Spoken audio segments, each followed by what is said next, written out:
paz do Senhor, meus amados e minhas amadas. Tudo bem com vocês?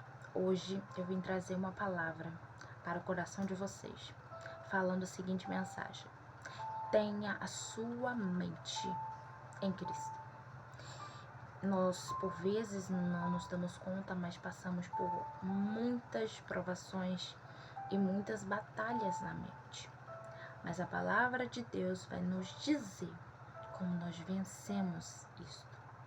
Lá no livro de Isaías, do seu capítulo 26, versículo 3, vai nos dizer: tu conservarás em paz aquele cuja mente está firme em ti, pois ele confia em ti. Então, se nós confiarmos verdadeiramente no Senhor, nós descansamos nele. Não ache que Deus não sabe o que você precisa. Não ache que Deus, só porque você não recebeu ainda, ou que você não receba aquilo que você pediu, porque tudo que Deus nos dá é abundante, não está olhando para você, não está te preparando para receber. Porque às vezes a gente acha que Deus está preparando o cenário, está preparando tudo, mas a verdade é que Deus está nos preparando. É porque tem pessoas que Deus vai abençoar, tem pessoas que Deus vai fazer, porque Deus é bom. Mas conosco, Deus não quer que a gente se perca no caminho. Sabe quantas pessoas receberam, geraram, mas não tinham parte com Ele? A Bíblia vai falar de Ana e Penina. Ana gerava promessa e Penina gerava filhos. Filho é a bênção do Senhor. A bênção veio de Deus. Mas a Bíblia vai dizer que o próprio Deus cerrou a madre de Ana e por isso que ela não gerava. Mas quando Ana gerou, ela gerou uma promessa. A promessa dela foi um juiz, um sacerdote, um profeta, sabe? Então, por mais que a gente aparentemente não esteja vendo as coisas acontecerem agora, isso não significa que Deus não esteja olhando para nós e nos ouvindo. E ainda que Deus não faça aquilo que a gente pediu, a gente precisa continuar firme nele, porque a nossa fé vai muito além das coisas materiais. A verdade, as coisas materiais são só consequência das bênçãos espirituais que o Senhor quer derramar sobre a nossa vida. É por isso que nós precisamos estar firmes em Deus e não nas bênçãos. A promessa está firme em Jesus Cristo. A palavra dele é que nos conforta, é que nos consola. Então, a confiança em Deus nos permite viver a totalidade da promessa. A confiança em Deus nos permite experimentarmos a boa, perfeita e agradável vontade de Deus. A confiança em Deus nos permite descansar nele. Adão precisava de uma companheira, mas enquanto Deus criava Adão, Deus disse: ei, não é bom que o homem esteja só. Então, enquanto Adão descansava, Deus já tinha preparado tudo. Já estava no coração de Deus. A Eva já estava no coração de Deus. Então, quando nós descansamos no Senhor, Ele vai fazer. Às vezes, enquanto estamos na ansiedade e a nossa mente está atribulada, olhando para o problema em vez de olhar para Cristo, a gente vai afundar mesmo. A Bíblia vai falar sobre um homem chamado Pedro. Ele diz: Senhor, se é tu mesmo, me manda ir ter contigo. E ele sai do barco. Ele começa a caminhar sobre as águas. Poxa, quem foi o homem aqui na terra, além de Jesus, que caminhou sobre as águas, senão Pedro? E a gente critica ele tanto, né? A gente fala, não, porque Pedro olhou para os problemas. Pois bem, se fosse eu e se fosse você, a gente não teria nem saído do barco. Imagina caminhar sobre as águas, imagina afundar. Porque a gente, por vezes, não dá nem o primeiro passo, sendo que Jesus já falou, pode vir, Pedro, eu tô aqui. E a gente fica acuado e com medo porque a gente não confia na palavra de Deus.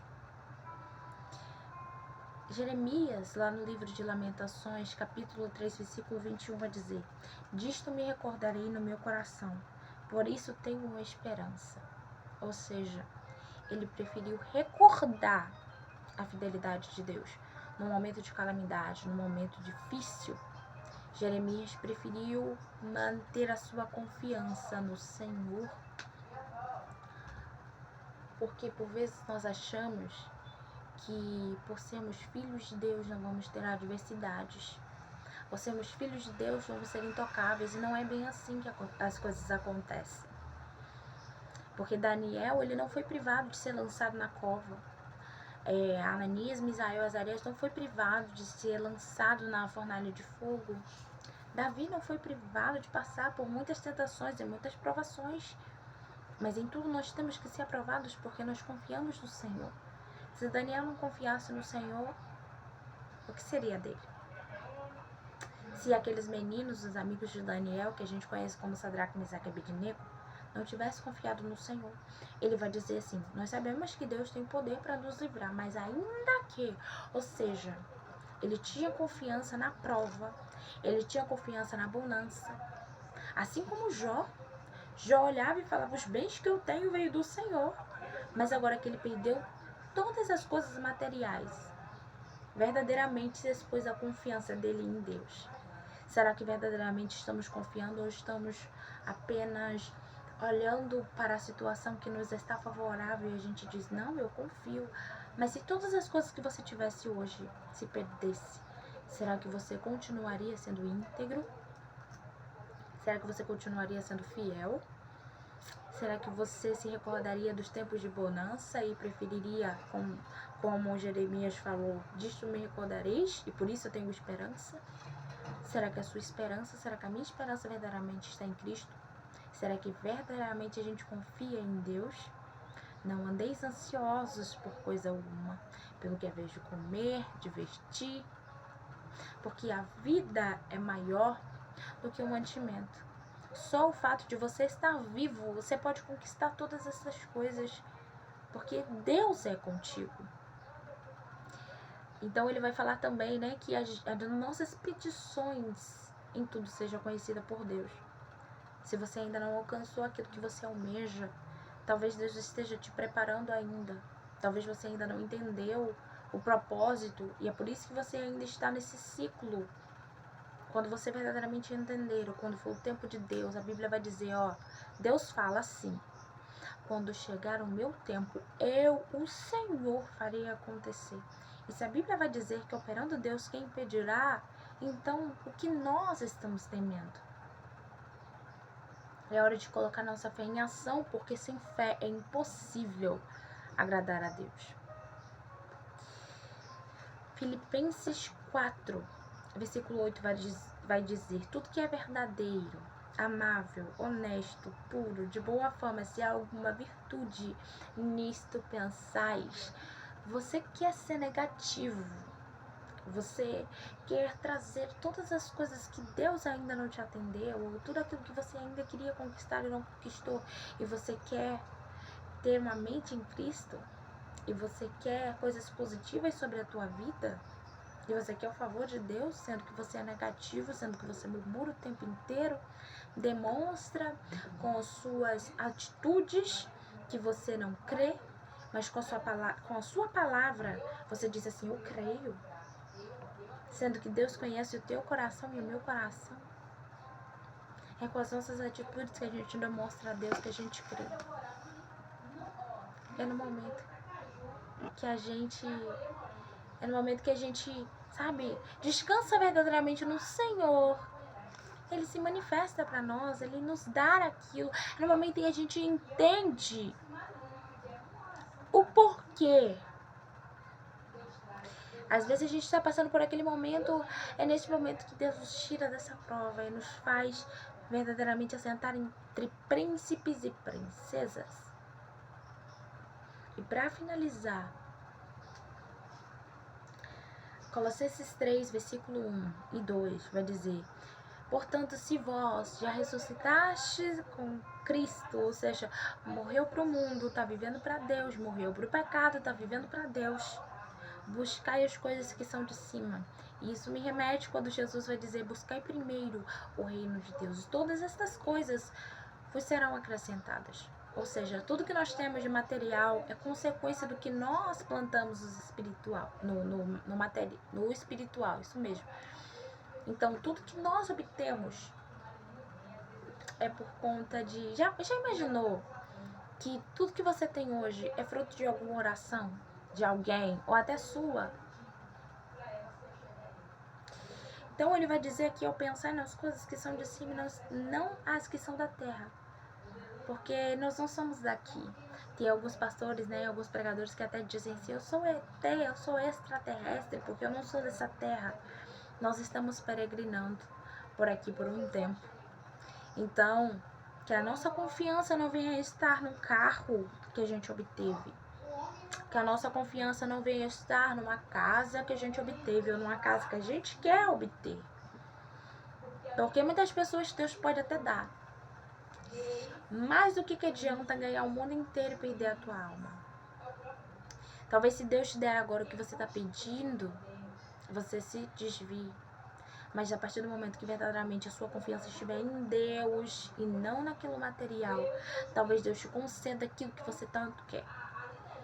Eu já ouvi a história de uma moça que ela cantava para o mundo. Ela até hoje em dia não está mais na terra dos viventes, mas ela cantava na igreja. Mas o dom, o talento que ela tinha, ela usou lá no mundo. Foi uma mulher muito conhecida, cantava sertanejo. Mas por ela obter aquilo, né, que aquilo ali serviu para ela como um passo para ela obter fama, dinheiro, sabe? Então, qual é o fim dela hoje? Qual foi o fim dela? Talvez ela estivesse louvando a Deus, usando o dom. Ah, Larissa, mas será que Deus é ruim, injusto, egoísta? Não. Não. É porque, na verdade, nós é que nos afastamos da proteção de Deus. Porque lá no Salmo 91 vai dizer que aquele que habita no esconderijo do Altíssimo não é para qualquer um, é para aquele que habita. Sabe? Então, talvez se você tivesse recebido antes, você teria se desviado. Talvez se Ana tivesse recebido a promessa gerado antes, ela esfregaria Samuel na cara de Penina. Mas Deus não deu a Ana Samuel para que ela esfregasse na cara de Penina, não. É para a glória dele. Tudo que você vai ter é para a glória de Deus. Então, no momento que Ana mudou a oração e redirecionou a confiança dela em Deus, e não naquilo que ela obteria, então aí sim, Deus lembrou-se de Ana. Não que Deus tenha esquecido algum momento de Ana, porque todos os anos Deus escutava a oração de Ana. Mas quando ela redirecionou a confiança dela para Deus: Senhor, se o Senhor me der, eu devolvo ao Senhor, porque agora não é mais para a minha, mas para a tua glória.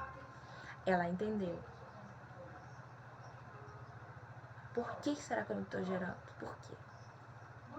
Redirecione a sua confiança. Mantenha a sua confiança em Deus e lembre-se sempre, uma palavra que sempre conforta meu coração é: Deus não é homem para que minta e nem filho do homem para que se arrependa. Então aquilo que Deus prometeu, Ele vai cumprir. E não é teoria da prosperidade, mas é o que a palavra de Deus vai nos dizer. Então que o Senhor em Cristo vos abençoe em nome de Jesus. Se você gostou desse vídeo, curte, comenta, compartilha. Eu não sei o que Deus tocar no teu coração. Assim faça. Então é isso. Eu agradeço muito a participação de vocês nesse vídeo. E que Deus em Cristo vos abençoe.